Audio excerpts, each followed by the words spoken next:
আসসালামু আলাইকুম আ রহমতুল্লাহি ওয়া বারাকাতুহু।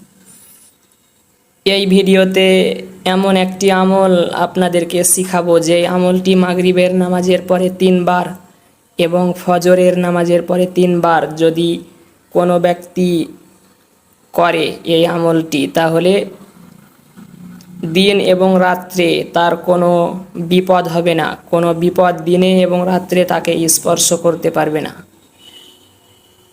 যে দিন এই আমলটি করবে, দিনে কিংবা রাত্রে, মাগরিবের পরে 3 বার এবং ফজরের নামাজের পরে 3 বার, আমলটি হচ্ছে বিসমিল্লাহিল্লাযী লা ইয়াদুররু মা ইসমিহি শাইউন ফিল আরদি ওয়ালা ফিস সামাই ওয়া হুয়াস সামিউল আলিম।